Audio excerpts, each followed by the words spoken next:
ओम नमो भगवते वासुदेवाय। ओम नमो भगवते वासुदेवाय।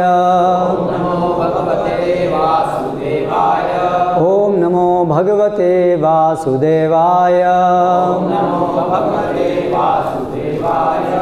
श्रीमद् भागवतम स्कंद 4 अध्याय 9 ध्रुव महाराज का घर लौटना। श्लोक क्रमांक 14। कल्प अन्ते एतत् अखिलं जठरेण गृणन् शेते पुमान् स्वदृक् अनंत सखः तत् अंके यत् नाभि सिंधु रुह कांचन लोक पद्म गर्भे द्युमान् भगवते प्रणतः अस्मि तस्मै कल्पान्त एतदखिलं जठरेण गृह्णन्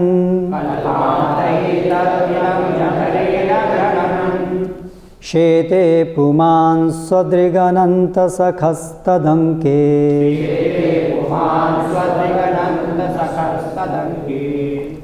यन्नाभिसिन्धुरुह काञ्चनलोकपद्मा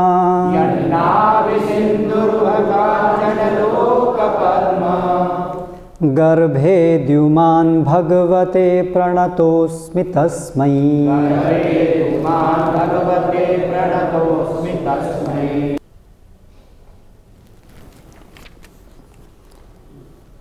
कल्प अन्ते, कल्प के अंत में, एतत् यह ब्रह्मांड, अखिलम समस्त, जठरेण उदर के भीतर, गृह्णन लेकर के, शेते लेटा रहता है, पुमान परम पुरुष, स्वदृक् अपने आप को देखता हुआ, अनंत अनंत जीव शेष सखः के साथ, तत् अंके उसकी गोद में, यत् जिसकी, नाभि नाभि से, सिंधु सागर, रुह उगा हुआ, कांचन सुनहला, लोक लोक, पद्म कमल के, गर्भे पुष्प पुंज में, द्युमान भगवान ब्रह्मा, भगवते भगवान को, प्रणतः नमस्कार करता, अस्मि हूँ, तस्मै उसको। अनुवाद।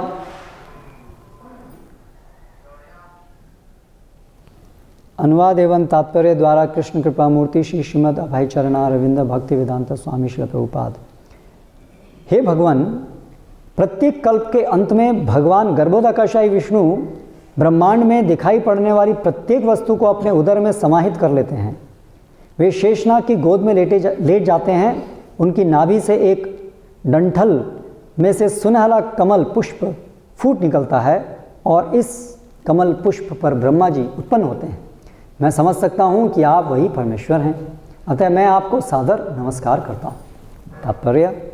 ध्रुव महाराज का भगवान संबंधी ज्ञान पूर्ण था। वेदों में कहा गया है, यस्मिन् विज्ञाते सर्वमेतं विज्ञातम भवति। भगवान की दिव्य अहितु की कृपा से प्राप्त ज्ञान इतना पूर्ण होता है कि भक्तगण उसी ज्ञान से भगवान की विभिन्न सृष्टियों से परिचित हो जाते हैं। ध्रुव महाराज के समक्ष क्षीरोदकाशायी विष्णु उपस्थित थे। वे भगवान के अन्य दो रूपों गर्भोदकाशायी विष्णु तथा कारणोदकाशायी यानी महाविष्णु को भी समझ सकते थे। महाविष्णु के संबंध में ब्रह्म संहिता का कथन है, यस्यैकनिश्वसित कालमथावलंब्य जीवन्ति लोम विलजा जगदंडनाथाः विष्णुर्महान् स इह यस्य कला विशेषो गोविंदमादिपुरुषं तमहं भजामि। प्रत्येक कल्प के अंत में जब समस्त लोकों का लय हो जाता है तो प्रत्येक वस्तु गर्भोदकशायी विष्णु के शरीर में प्रवेश करती है, जो भगवान के ही अन्य रूप शेषनाग की गोद में शयन करते हैं। जो भक्त नहीं हैं वे विष्णु के विभिन्न रूपों तथा सृष्टि के प्रति उनकी स्थितियों के विषय में कुछ नहीं समझ सकते। कभी कभी नास्तिक लोग तर्क करते हैं, भला गर्भोदकशायी विष्णु की नाभि से पुष्पदंड किस प्रकार फूट कर निकल सकता है। वे शास्त्रों के सभी वचनों को कहानी मानते हैं। परम सत्य के विषय में अनुभवहीन होने तथा प्रमाण को स्वीकार करने में हिचक के कारण वे अधिकाधिक नास्तिक बनते जाते हैं। वे भगवान को नहीं समझ पाते। किंतु ध्रुव महाराज जैसा भक्त भगवत कृपा से भगवान के विभिन्न रूपों एवं उनके पदों को जानता रहता है। कहा जाता है कि जिस पर तनिक भी भगवत कृपा होती है वह उनकी महिमा को समझ सकता है। अन्य लोग परम सत्य के विषय में चिंतन करते रहते हैं किंतु वे भगवान को नहीं समझ पाते हैं। दूसरे शब्दों में, जब तक मनुष्य किसी भक्त के संपर्क में नहीं आता तब तक वह दिव्य रूप या आध्यात्मिक जगत तथा इसके दिव्य कार्यकलापों को नहीं समझ सकता।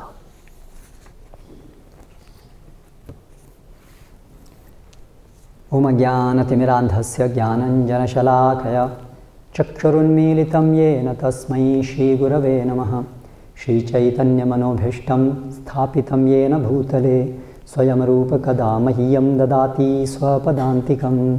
वन्देऽहं श्रीगुरोः श्रीयुतः पदकमलं श्रीगुरून् वैष्णवांश्च। श्रीरूपं साग्रजातं सहगणरघुनाथान्वितं तं सजीवं साद्वैतं सावधूतं परिजनसहितं कृष्णचैतन्यदेवं श्रीराधा कृष्णपादान् सहगणललिता श्रीविशाखान्वितांश्च। जय श्रीकृष्णचैतन्य प्रभु नित्यानन्द श्री अद्वैत गदाधर श्रीवासादि गौरभक्तवृन्द। हरे कृष्ण कृष्ण कृष्ण हरे हरे, हरे राम राम राम हरे हरे। ध्रुव महाराज की स्तुतियाँ चल रही हैं। उनको अभी प्रत्यक्ष रूप से भगवान का दर्शन हुआ है, प्रति अक्ष नेत्रों से या साक्षात अक्ष अक्षों से। उससे पहले हृदय के अंदर भगवान का दर्शन हो रहा था, अभी साक्षात दर्शन हो रहा है। तदुपरांत वो ये अपने उद्गार बोल रहे हैं।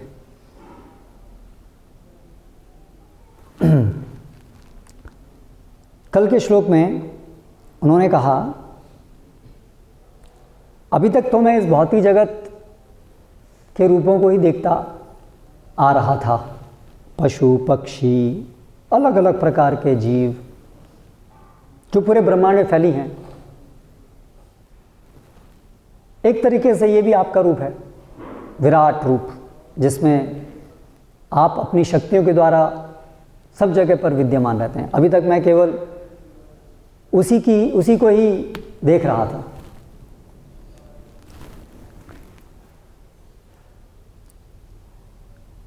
लेकिन अभी मैं आपके स्वयं रूप को, परम रूप को देख रहा हूं, जिसमें आप हमारे साथ हमारी सेवाओं को स्वीकार करते हैं, आदान प्रदान करते हैं। जो भगवान का रूप अव्यक्त रूप है, यानी शक्तियों के रूप में तो भगवान सब जगह विद्यमान रहते हैं, या जो उनका ब्रह्म रूप है, ब्रह्म प्रकाश, ब्रह्म ज्योति, उस रूप में भी भगवान के साथ आदान प्रदान संभव नहीं है। जो अभिव्यक्ति है परम सत्य की, उसमें आदान प्रदान संभव नहीं। लेकिन जो द्विभुज चतुर्भुज रूप है, उस रूप में भगवान के साथ हमारा आदान प्रदान संभव है। इसलिए वो सर्वाधिक महत्वपूर्ण है, क्योंकि जीव का वही स्वभाव है भगवान की सेवा करना। तो जो ब्रह्म ज्योति रूप है उसमें सेवा नहीं हो सकती है भगवान की, क्योंकि सेवा करने के लिए भगवान का ऐसा रूप जिनकी इंद्रियां हों, दिव्य इंद्रियां, वो आवश्यक है। भावनाओं का आदान प्रदान आवश्यक है। ये सब ब्रह्म ज्योति वाले रूप, ब्रह्म ज्योति वाले अभिव्यक्ति से संभव नहीं है। यहाँ तक कि परमात्मा के रूप में जो भगवान की अभिव्यक्ति है, जो हम सबके हृदय में भगवान जिस रूप में बैठते हैं, उनसे भी ये प्रेम का आदान प्रदान संभव नहीं है। क्योंकि परमात्मा के रूप में जब भगवान हृदय में है तो वहाँ पर तो भगवान उपद्रष्टा अनुमंता च भर्ता भोक्ता महेश्वरा, वहाँ पर उनका कार्य क्या करते हैं, वो हमारे सारे जो बद्ध जीवन में अलग अलग भौतिक जगत को भोग करने की इच्छाएं होती हैं, वो उसको देखते हैं, और जो भी हम पूर्व में कार्य किए हैं, कर्म किए हैं, उसका क्या फल बनता है वो देखते हैं, और उसके अनुसार हमें अलग अलग परिस्थितियों में डालते हैं। ब्राह्मण सर्वभूतानाम यंत्र रूढ़ानी माया, ईश्वर सर्वभूतानाम हृदय देश अर्जुन तिष्ठति। ये है परमात्मा जो हम सबके हृदय में बैठ करके हमें घुमा रहे हैं, यंत्र में बैठा करके, इस शरीर रूपी यंत्र में बैठा करके घुमा रहे हैं। हमारी इच्छा और हमारे कर्मफल के अनुसार घुमा रहे हैं, अपनी इच्छा के अनुसार नहीं घुमा रहे हैं। आधार है हमारी इच्छाएं और हमारे कर्म, लेकिन ये परमात्मा के रूप में उनका प्रमुख कार्य है। तो और हाँ, उसके उपरांत जो जीव अभी भगवान की सेवा में आगे बढ़ना चाहते हैं, आध्यात्मिक प्रगति करना चाहते हैं, भगवान उनको भी परमात्मा के रूप में मार्गदर्शन प्रदान करते हैं, कैसे इस माया शक्ति से बाहर निकलना है। तो योगी जन उन परमात्मा का ध्यान करते हैं, उन तक पहुंचने का प्रयास करते हैं।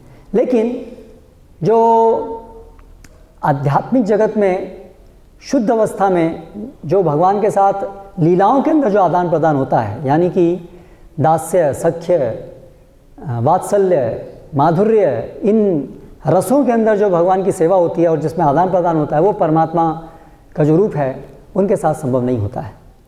तो इसलिए ये जो परमात्मा अभिव्यक्ति है वो तो भौतिक जगत के अंतर्गत है। जब तक जीव भौतिक जगत में है, कल्मश युक्त है, उसको मार्गदर्शन देते हैं, चाहे भौतिक जगत में भोग करने की इच्छा का हो या तो इस भौतिक जगत से निकलने का हो। लेकिन जिस रूप में भगवान की हम शुद्ध अवस्था में अपनी शुद्ध इंद्रियों से भगवान की सेवा करते हैं, अलग अलग जो रस हैं उसमें, वो भगवान रूप है। इसलिए ब्रह्म इति परमात्मा इति भगवान इति शब्दते। तो अभी जो ध्रुव महाराज को जिस रूप के दर्शन हुए हैं, और दर्शन से मतलब केवल देखना ही नहीं होता है। दर्शन, इसलिए दर्शन का एक अर्थ है फिलॉसफी, समझना, वो भी दर्शन कहलाता है, दर्शन शास्त्र। इसलिए जैसे अंग्रेजी भाषा में बोलते हैं, हम किसी से बात करते हैं और हमें कोई चीज़ समझ में आती है तो हम बोलते हैं आई सी, ओके नाउ आई सी, यानी उसका मतलब है अभी मुझे समझ में आया। तो देखने का विस्तृत अर्थ है समझना। क्योंकि अगर हमने किसी को कुछ इन आँखों से देखा, लेकिन अगर हम उसको समझ नहीं पाए तो वो देखना अधूरा है, करेक्ट। अगर अभी भारत के प्रधानमंत्री यहाँ आ जाएं और कोई व्यक्ति, कोई बच्चा हो छोटा, वो जानता ही नहीं हो कि ऐसा भी कोई चीज़ होती है प्रधानमंत्री भारत का, हाँ, तो वो उनको देख करके क्या देखेगा? हाँ, बहुत सारे लोगों को मैंने देखा है ऐसे, ये भी एक और व्यक्ति है, ऐसे देखेगा, तो वो देखना पूर्ण नहीं हुआ।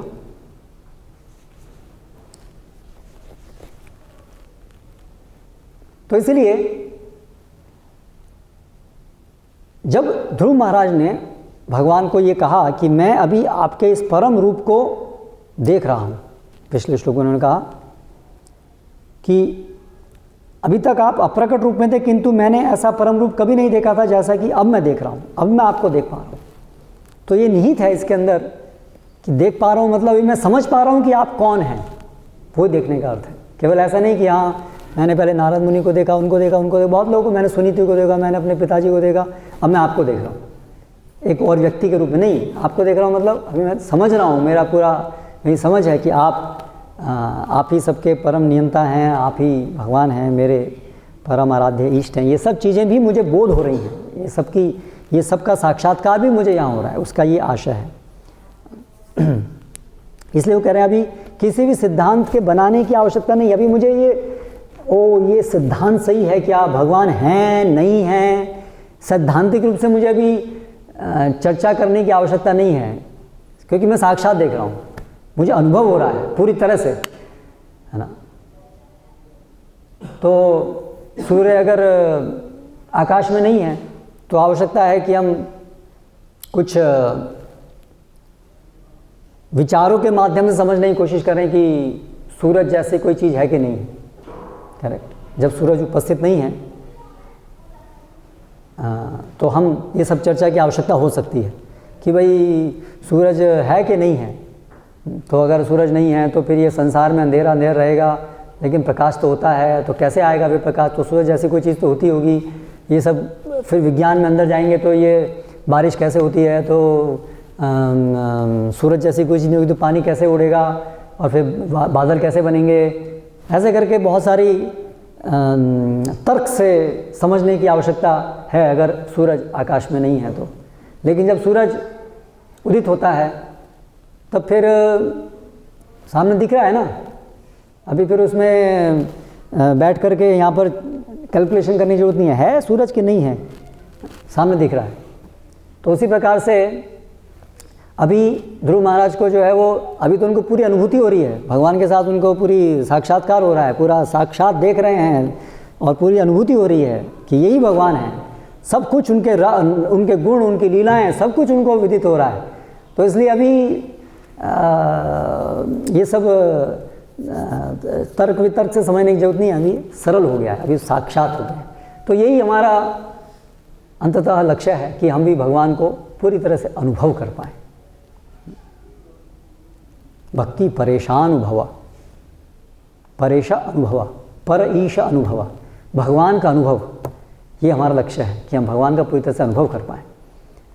अपनी समस्त इंद्रियों से, आँखों से भगवान को देख पाएँ, कानों से भगवान को सुन पाएँ, है ना, अपने मस्तिष्क से भगवान के गुणों को समझ पाएँ, उनकी लीलाओं को समझ पाएँ, उनके महानताओं को समझ पाएँ इत्यादि।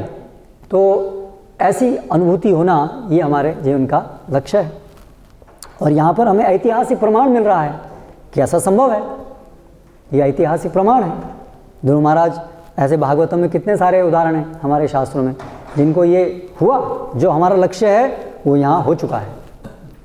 इसलिए ये एक ऐतिहासिक प्रमाण है कि ये चीज़ जो हम जिस पथ पर चल रहे हैं, ऐसे बहव ज्ञान तपसा पूता मद भावम आगता।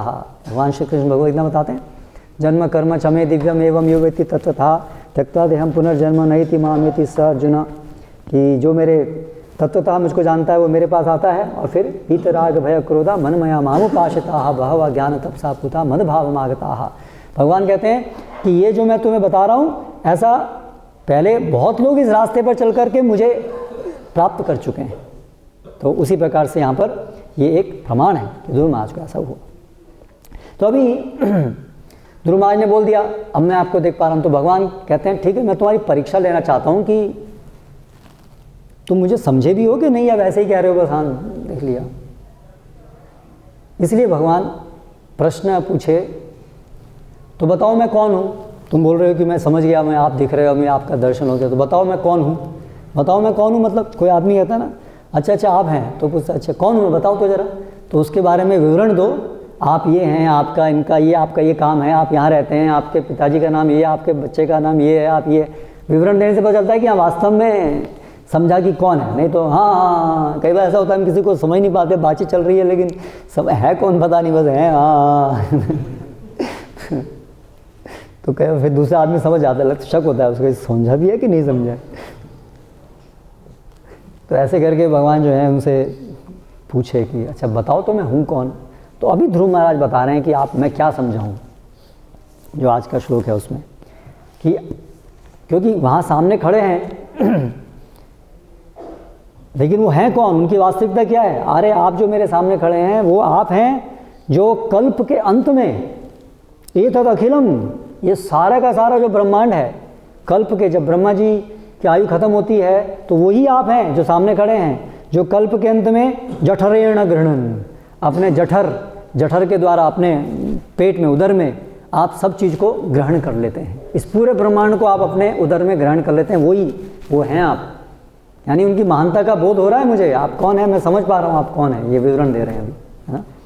और शेते पुमान स्वदिक अनंत सखस तदंके, और आप वही हैं जो इस प्रकार से सारे ब्रह्मांड को अपने अंदर ले लेते हैं और आप शेते शयन करते हैं। कहाँ शयन करते हैं?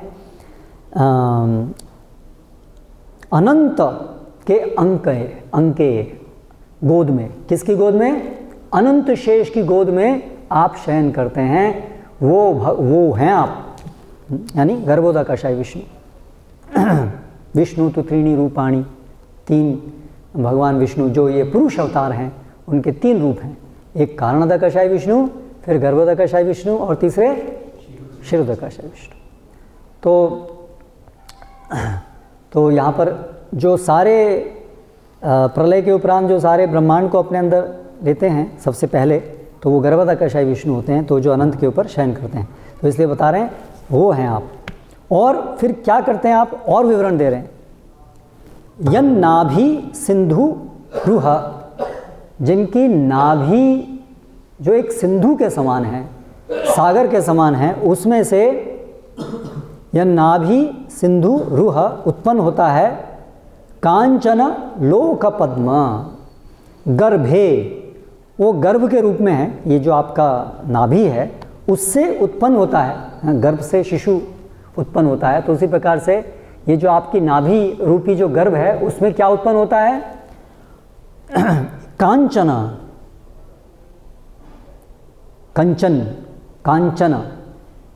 सोने के तरह से सुनहला, लोक पद्म, एक कमल पुष्प उत्पन्न होता है जो समस्त लोकों को धारण करने वाला है। ऐसा पद्म आपकी इस नाभि सिंधु से उत्पन्न होता है, जिसमें कौन उत्पन्न होते हैं? द्युमान, ब्रह्मा जी उत्पन्न होते हैं। द्युतिवान हैं जो बहुत प्रकाशमान है, ऐसे ब्रह्मा जी उत्पन्न होते हैं, द्युमान। भगवते प्रणतोस्मि तस्मै, ऐसे भगवान आपको मैं प्रणाम करता हूँ। तो इस तरह से परीक्षा में उत्तीर्ण हुए ध्रुव महाराज। ऐसे नहीं बोलते हाँ ठीक है, नहीं। तो अभी आप देखिए बड़े आश्चर्य की बात है यहाँ जो हो रहा है सब।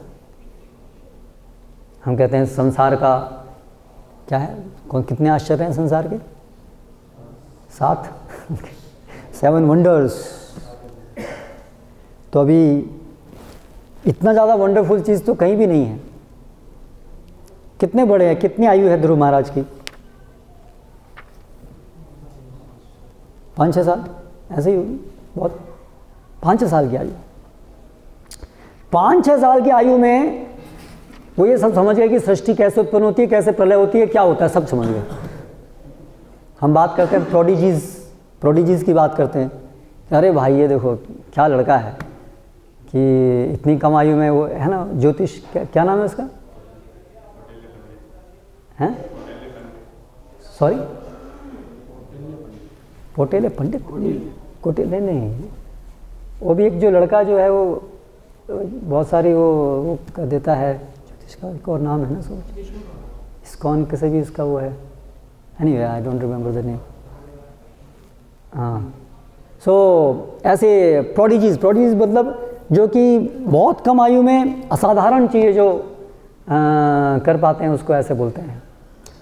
लेकिन यहाँ पर जो चीज़ हो रही है वो तो उसकी तुलना तो हमारे इस सामान्य जगत में है ही नहीं। यहाँ पर ध्रुव महाराज एक 5-6 साल की आयु का बालक, वो समझ पा रहा है पूरा कि सृष्टि कैसे होती है। विष्णु के 3 रूप हैं, कारणोदकाशाय विष्णु है, गर्भोदकाशाय विष्णु हैं। हालांकि उसके सामने तो केवल भगवान का एक रूप क्षीरोदकाशाय विष्णु ही उपस्थित है, लेकिन उसको गर्भोदकाशाय विष्णु, कारणोदकाशाय विष्णु सब के विषय में उसको पूरी जानकारी है।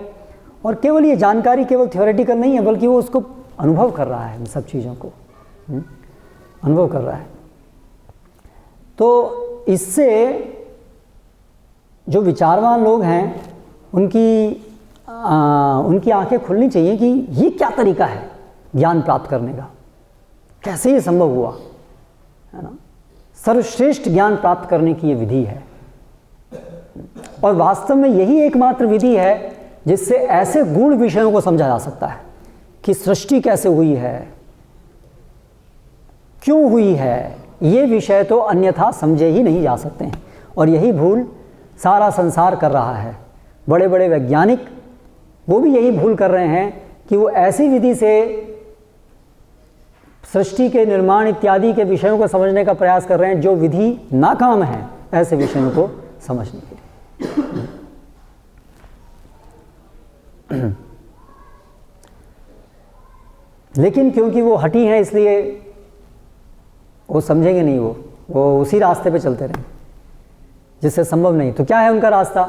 उनका रास्ता है अपनी इंद्रियों के बल पर वो सब कुछ, यहाँ तक कि सब कुछ मतलब सृष्टि कैसे बनी ये भी वो अपनी ही इन सृष्टि जन्य नेत्रों से समझने की कोशिश करते हैं कि सृष्टि कैसे बनी, जड़ पदार्थ कैसे कार्य कर रहे हैं, कैसे उत्पन्न हुए हैं, ये सब कुछ समझने का वो प्रयास कर रहे हैं।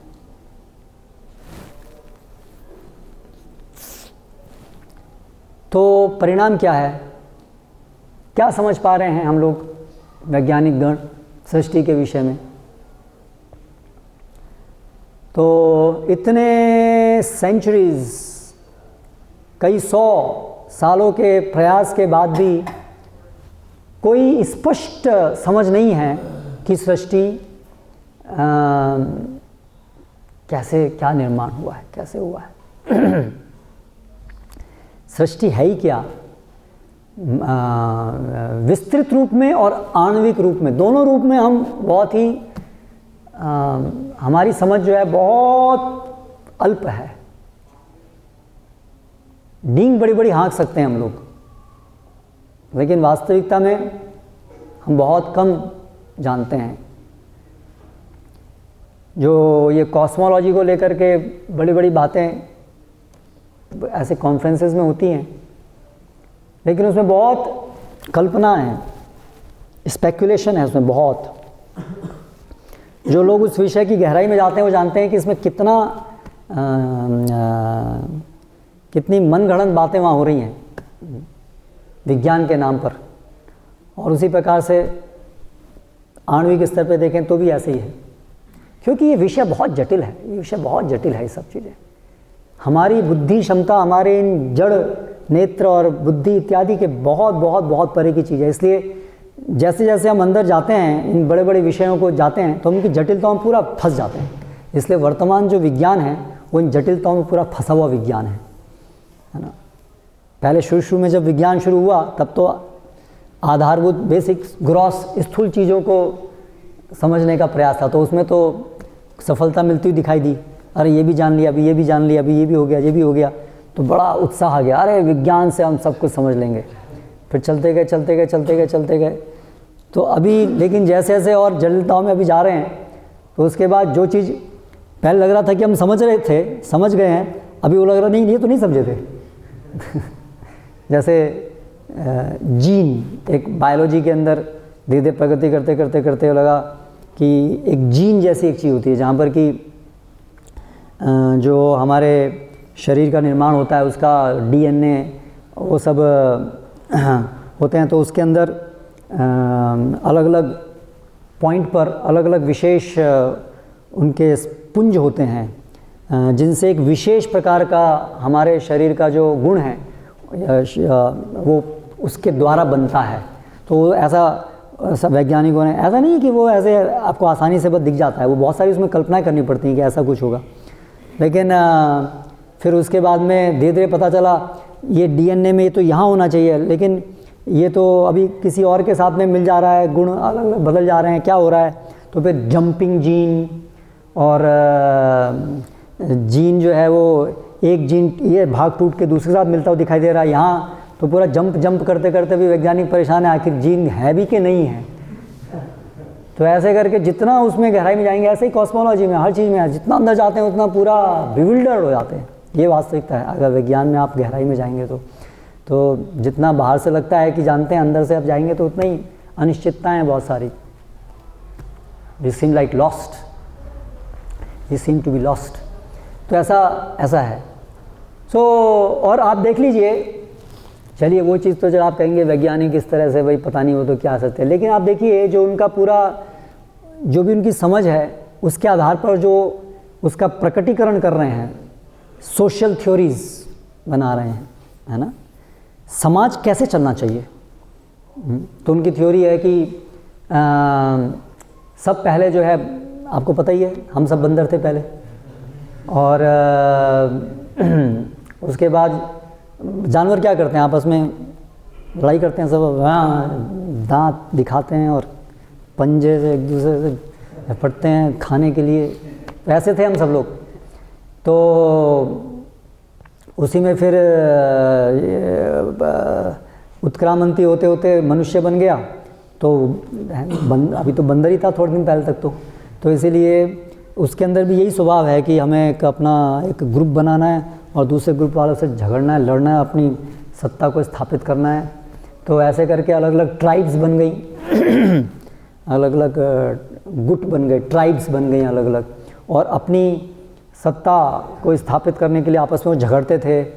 और नोमैडिक यानी कि उनका जीवन कैसा था, क्योंकि बंदर थे, बंदर क्या घूमते रहते जानवर। तो ऐसे ही वो जो ट्राइब्स थे वो भी ऐसे ही खाने की तलाश में घूमते रहते थे।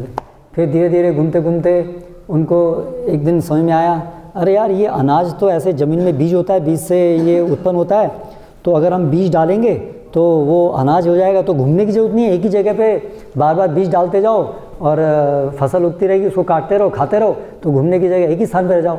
उनको समझ में आया एक दिन, तब से फिर वो लोग जो है कृषि करना शुरू कर दिए। और बेसिकली अभी भी जो भावना है वो यही है कि अभी हमारा है, हमें उससे लड़ाई करनी है, अपनी सत्ता को बढ़ाना है। और ऐसे करके पूरा एक सामाजिक थ्योरी देते हैं कि अल्टीमेटली ये सब जो समाज है वो इसी प्रकार से अपनी सत्ता को स्थापित करने के ही आधार पे चल रहा है। और इस तरह से एक सामाजिक गठन कि उसका मतलब फिर उद्देश्य अल्टीमेटली क्या रह जाता है, survival of the fittest, struggle for existence. बस यही सबसे अल्टीमेट सिद्धांत हैं जिनसे कि ये पूरा समाज चल रहा है, इसके ऊपर और कोई सिद्धांत नहीं है। तो इसलिए ऐसी थ्योरीज, ऐसी जो उनके विचार हैं, जब वो व्यावहारिक रूप में समाज के अंदर स्थापित किए जाते हैं तो उसमें फिर हम देखते हैं हाईली कॉम्पिटिटिव वर्ल्ड, ऐसा समाज निर्मित होता है जिसमें सब एक दूसरे से स्पर्धा में लगे हुए हैं, क्योंकि उन्होंने थ्योरी बनाई है कि यही वास्तव में आधारभूत सत्य है कि स्पर्धा से ही सब कुछ जनित हुआ है, आपस में स्पर्धा करने से। इसलिए अभी भी स्पर्धा चल रही है, स्पर्धा करते रहो, सर्वाइवल ऑफ फिटेस्ट। हाँ, बस आप अगर सबसे अगर फिट हो तो आप सर्वाइव करोगे। इसलिए क्या प्रेरणा मिलती है, सबसे ऊपर जाना है, क्योंकि मुझे अपने सर्वाइव करना है, मुझे अपने को बचाना है ना, मैं मेरा इनको बचाना है, तो हमें सबसे ऊपर आना है, बाकी सबको नीचे गिराना है। तो ऐसे करके धीरे धीरे समाज में फिर ये उसका परिणाम क्या होता है, फिर ये सब युद्ध होते हैं बड़े बड़े। हर जाति, हर गुट चाह रहा है कि वो अन्यों को परास्त करे और अपनी सुप्रीमेसी, अपनी उसको स्थापित करना चाहता है ना। और ऐसे करके उनकी जो सारी ऐसी थ्योरीज हैं, सोशल थ्योरीज, बहुत डेंजरस हैं, और उसकी वजह से उसके परिणाम हम देख रहे हैं क्या हो रहा है। उसी प्रकार से फिर ये स्वतंत्रता, सबको स्वतंत्रता होनी चाहिए, ये तो पिछड़ापन था जब हम लोग, एक समय था इवोल्यूशन में, डार्क एज, जब ये सब शास्त्र की वजह से सब लोगों को कंट्रोल करने की कोशिश की गई। लेकिन अभी हम और ज़्यादा उन्नत हो गए हैं। वो एक बीच में एक अवस्था आई थी, पहले तो हम बिल्कुल फ्री थे, है ना, जानवर थे, कहीं भी संबंध करना, किसी से भी संबंध करना, वो एक स्टेज थी। फिर बीच में एक ऐसा समय आया जिसमें कि शास्त्रों के द्वारा सब ऐसा करना है, ऐसा नहीं करना है, बहुत सारे नियम लागू हुए। लेकिन अभी हम और आगे जब इवॉल्व हुए तो हमें समझ में आया कि वो जो पहले वाला था ना, वही वाले ज़्यादा डेवलप्ड थे। तो अभी हम वापस उसी में आने का प्रयास कर रहे हैं, थोड़ा सा अलग प्रकार से। तो उससे समाज की क्या स्थिति हो रही है, दिशाहीन समाज हो रहा है। तो वो स्पष्ट है कि वैज्ञानिकों को कुछ समझ में नहीं आ रहा है कि वास्तविकता क्या है। वो दे आर बिविल्डर्ड, पूरी तरह से वो लोग कंफ्यूज हैं, और उसी वजह से जो भी उनके विचार हैं, थ्योरी हैं, उसकी वजह से पूरा लोग सब कंफ्यूज हो रहे हैं, है ना। आज इतना कंफ्यूज हो गए हैं कि लोगों को ये भी समझना मुश्किल हो रहा है कि वो स्त्री हैं कि पुरुष हैं, इतने ज़्यादा कंफ्यूज हो गए हैं लोग। तो इसलिए क्या कारण है कि वो इस संसार को समझने का प्रयास कर रहे हैं अपनी अल्प बुद्धि से, अपनी इंद्रियों से, जो संभव नहीं है, क्योंकि भगवान अधोक्षज हैं। भगवान हमारे इंद्रियों के द्वारा जन्य जो ज्ञान है, ये जो विधि है, इससे वो भगवान को नहीं जाना जा सकता है। अचिंत्य खलु ये भावा नाताम स्तर के न योजयेत, ये अचिंत्य तत्व है, ये इंद्रियों के परे की चीज़ है। और हमारी इंद्रियां सब अपूर्ण है, भौतिक इंद्रियां है ना, वो अपूर्ण है, इसलिए उससे नहीं जाना जा सकता है। अथापि तेरे पदाम भुजद्वया प्रसाद लेसानुग्रहीत ये वही जानाति तत्वम भगवन् महिम्नो न चापि अन्य चिरन विचन्वन। भगवान आपकी महिमा को केवल जो आपकी कृपा जिनको थोड़ी सी प्राप्त हुई वही जान सकते हैं। तो इसी प्रकार से यहाँ पर हम ध्रुव महाराज को नारद मुनि की पहले कृपा प्राप्त हुई, भगवान के भक्त, उन्होंने उनको मार्ग दिखाया भगवान की सेवा करने का, और फिर उन्होंने भगवान की सेवा की, तब उनको उसके परिणाम स्वरूप ये चमत्कार हुआ कि उनको सब कुछ ज्ञान मिल गया, सब साक्षात्कार हो गया, बिना यूनिवर्सिटी में जाए हुए, है ना, बिना पीएचडी किए हुए। और वास्तव में बिना पीएचडी करे हुए ये ज्ञान प्राप्त हो सकता है एक तरीके से, तो क्योंकि अगर हमारे अंदर ये अभी भी विचार है कि हम अपनी इंद्रियों से भगवान को समझ लेंगे, सब कुछ समझ लेंगे, तो हम इस पथ पर चलने के लिए अयोग्य हो जाते हैं, भक्ति के पथ पर चलने के लिए अयोग्य हो जाते हैं, क्योंकि हमें घमंड है अपनी इंद्रियों के ऊपर, जो गलत है। इसलिए हम कभी इसलिए ज्ञाने प्रयास उदपस्य नमंत एव, इसलिए आरंभ कहाँ से होता है, जब ये सारे आप अपनी जो घमंड है आपको कि हम अपनी इंद्रियों के बल पर अपने तर्क बुद्धि से हम समझेंगे इस प्रकृति को, इस सृष्टि को, जब आप उस प्रयास को छोड़ देते हैं, जब आप समझ जाते हैं ये मूर्खता है ना, जब आप इसको छोड़ते हैं, तभी जा कर के ये भक्ति का पथ आरंभ होता है ना। शिष्यस्ते हम शादिमाम त्वाम प्रपन्नम, ये आरंभ होता है। जब तक हमको अपनी इंद्रियों पे घमंड है, तब तक आप शरणागत हो ही नहीं सकते हैं भगवान का। इसीलिए इतना मुश्किल है।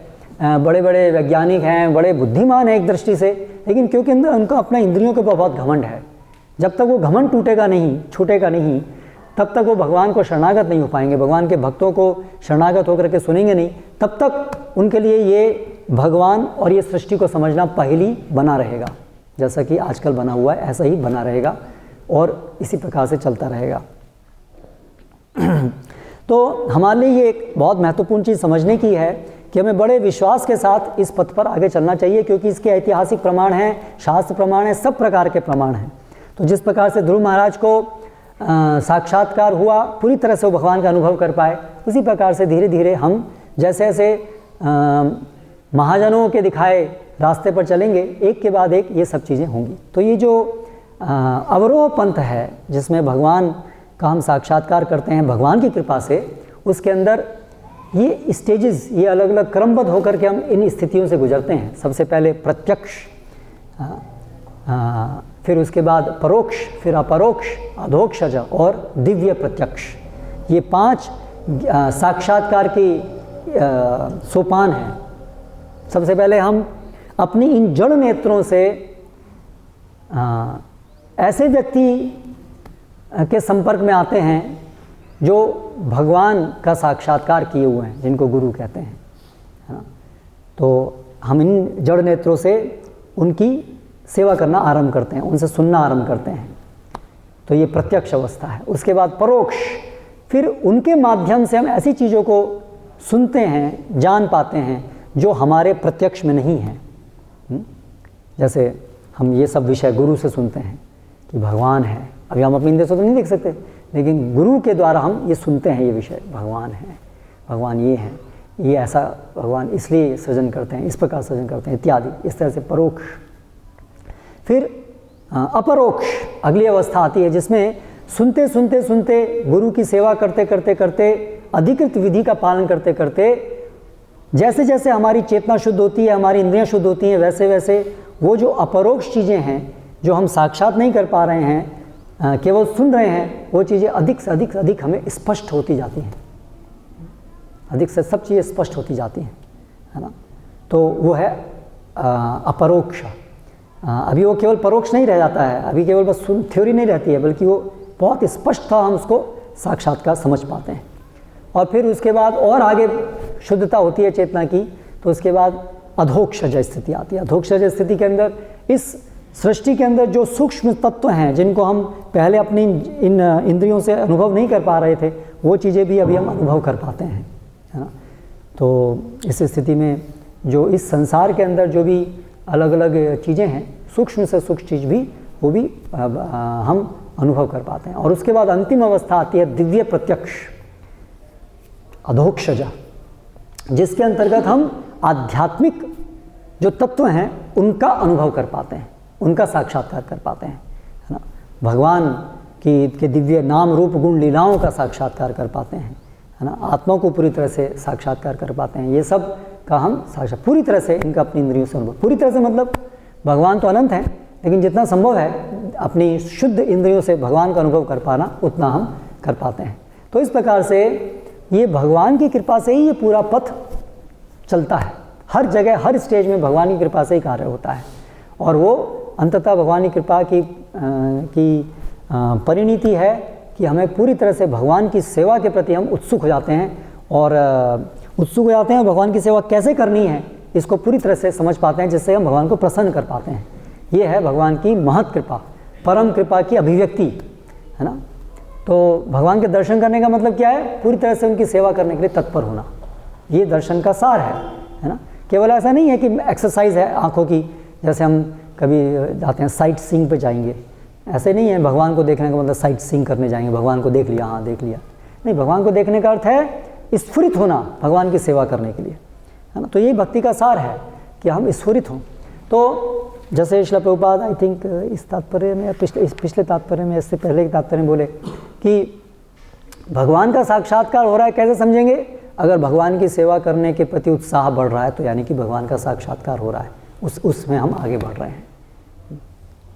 सेवा करने के प्रति उत्साह बढ़ना, भोग करने की इच्छाएं खत्म होना, वो है साक्षात्कार। और जैसे जैसे हम आगे बढ़ते आएंगे वैसे वैसे सब कुछ एक के बाद एक अपना आएगा, और ये सब कुछ भगवत कृपा से आएगा।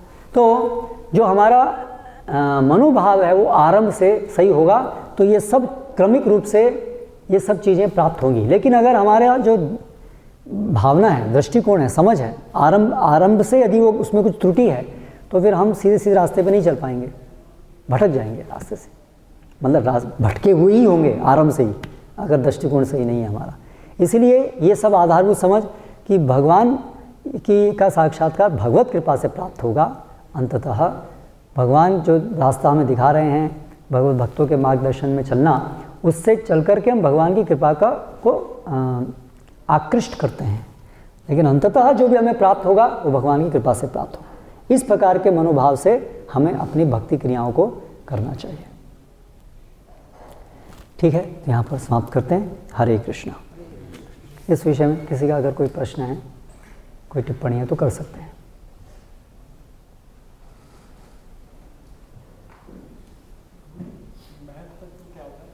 महत तत्व क्या होता है? तो जो ये भौतिक जगत है, ये अलग अलग स्टेजेस को हिंदी में क्या कहेंगे? स्तर, अलग अलग स्तरों में निर्मित होता है। तो उसके निर्माण के अंतर्गत महत तत्व एक स्तर है। उससे पहले प्रधान अवस्था होती है जिसमें कि वो बिल्कुल अप्रकट अवस्था है, अर्थात उसमें भगवान की शक्ति ऐसे रूप में है जिसमें अभी उसके अंदर कुछ भी प्रक्रिया आरंभ नहीं हुई है, कुछ भी बनना शुरू नहीं हुआ है ना।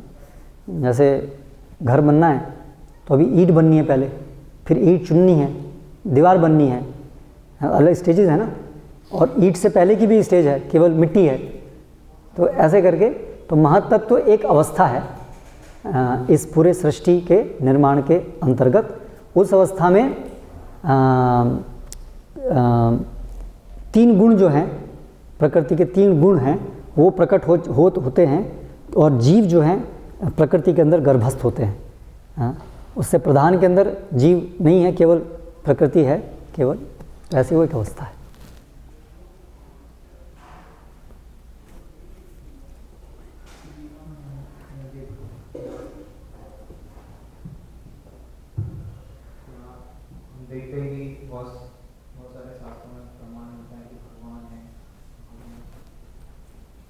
अलग अलग मिलता है, फिर भी जो नास्तिक होते हैं वो भगवान नकार देते हैं और बोलते हैं कि सब मैथोलॉजी।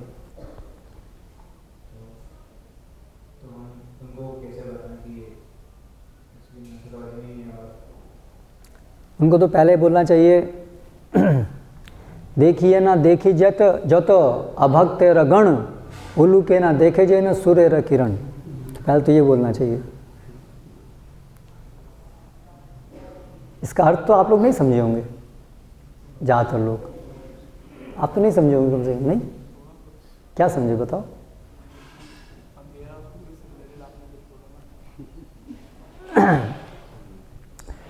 जिस प्रकार से उल्लू सूर्य की किरण देखते हुए भी होते हुए भी नहीं देखता है ना। जब सूर्य किरण आती है तो आँख बंद करके अंदर बैठ जाता है।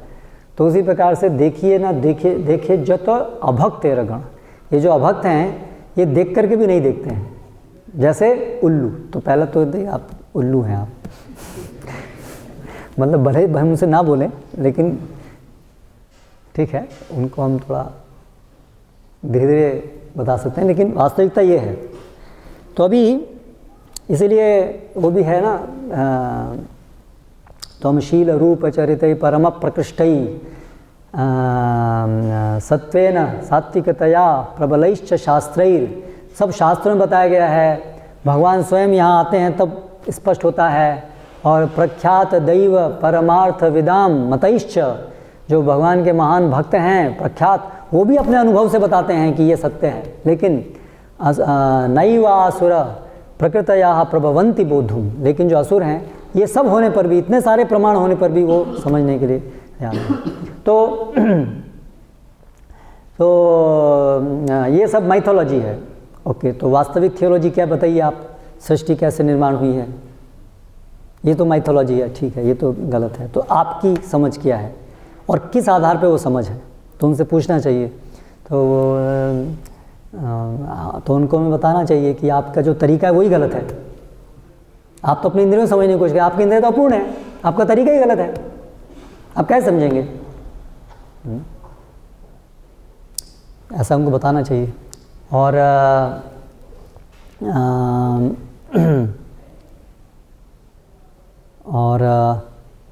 प्रमाण तत्व क्या है, कैसे अलग अलग प्रमाण है, कैसे ये जो है शास्त्र जो हैं वो स्वयं प्रकाशित प्रमाण हैं, सेल्फ एविडेंट ट्रुथ।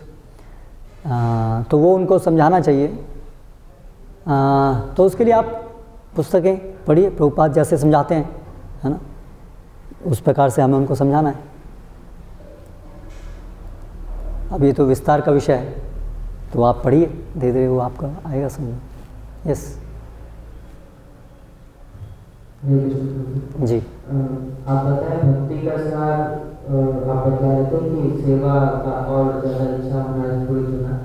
तो मेरा प्रश्न है कि भक्ति तो प्रभुपाद जी बोलते हैं डिवोशनल सर्विस। क्या डिवोशनल सर्विस? हाँ, डिवोशनल सर्विस मतलब सेवा करना ही तो भक्ति है। तो मैं समझ नहीं पा रहा, भक्ति का सार आप सेवा करना ही भक्ति है, भक्ति का सारी सेवा है, तो एक ही बात हुई ना, एक ही तो बात हुई।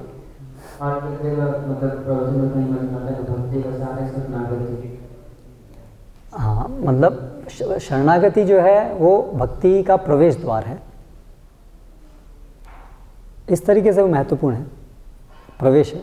श्रद्धावान जन है भक्ति अधिकारी, भक्ति का अधिकार, भक्ति क्रियाएं कब वो प्रवेश है, शरणागति होने से हम भक्ति कर पाएंगे, ऐसा है।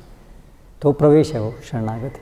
इस तरह से वो सार है, इन द सेंस आधार है वो उसका, शरणागति जो है उससे आप प्रवेश करते हैं उस। लेकिन प्रवेश करने के बाद में श्रवणम कीर्तनम इत्यादि विधि वो क्रियाएं हैं, भक्ति अंग है वो, उन क्रियाओं को आप करते हैं।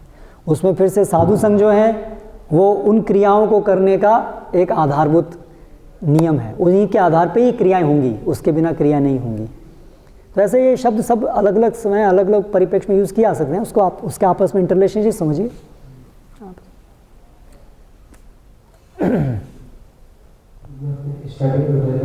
क्या स्टार्टिंग में बताया था, हमने जैसे हम ब्राह्मण मतलब भगवान से प्रेम का जो आदान प्रदान है वो परमात्मा ब्रह्म उसमें भी नहीं कर सकते, परमात्मा के रूप में भी नहीं कर सकते। तो इसको तो क्षीरोदक्षिण विष्णु है, तो वो कैसे आदान प्रदान कर सकते हैं? भगवान है, इंद्रिय है, इसको कैसे? हाँ, तो अभी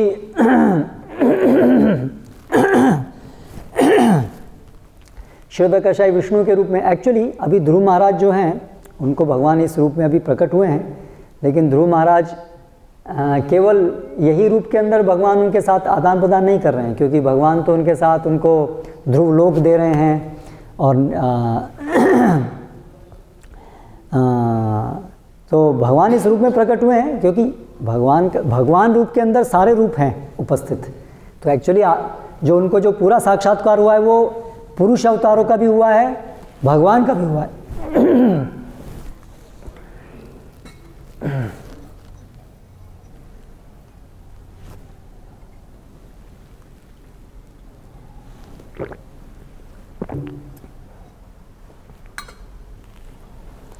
तो हम ध्रुव महाराज के जीवन में देख सकते हैं कि उनको साक्षात्कार हुआ है, जो मतलब भगवान का साक्षात्कार हुआ है, क्योंकि उनको ध्रुव लोक मिला।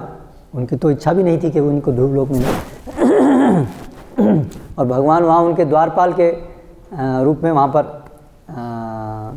ध्रुव लोक उनको दिया। और फिर ध्रुव जो है यहाँ पर भगवान से जो प्रार्थना कर रहे हैं वो क्या कर रहे हैं, उनकी कैसे वो भगवान की सेवा कर सकें ये प्रार्थना कर रहे हैं।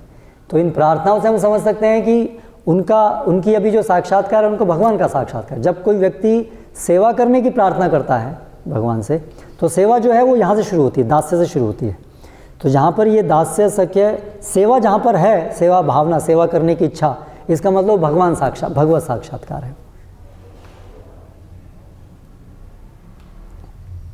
ऐसे ये समझ आया कि क्षीरोदक्षिण विष्णु तो पर्सनल सेंस है, हाँ, ट्रांसेंडेंटल सेंस है, वो उनकी सेवा कैसे नहीं कर सकते? नहीं, क्योंकि उस रूप में भगवान के जो कार्य हैं वो कौन से कार्य हैं, वो सृजन संबंधी कार्य हैं। इस भौतिक जगत का सृजन संहार करने संबंधी कार्य हैं। वहाँ पर व्यक्तिगत लीलाएं नहीं है ना। तो उनकी सेवा उनका वो जो कार्य है उस समय, उसी के संदर्भ में तो हम उनकी सेवा कर पाएंगे।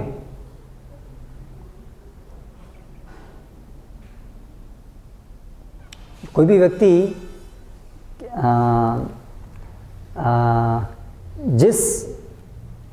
जिस अवस्था में वो उसका वो सेवा लेने वाला वहाँ प्रकटीकरण है, वहीं पर तो हम उनकी सेवा कर पाएंगे, है ना।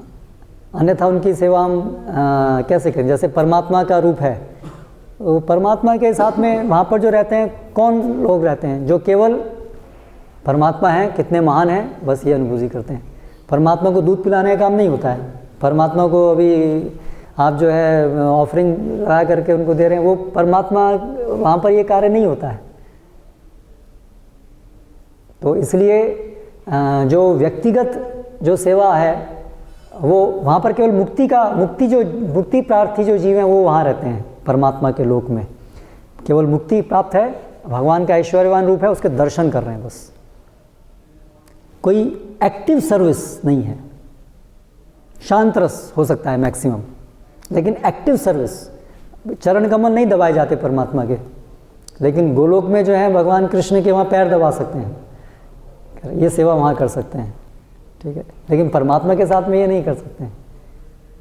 तो इसलिए वो जो व्यक्तिगत जो दास्य सख्य, ये जो भावना के अंदर, रसों के अंदर जो आदान प्रदान है, वो परमात्मा उनके साथ नहीं, क्योंकि उनका वहाँ पर वो कार्य नहीं है, फंक्शन नहीं है।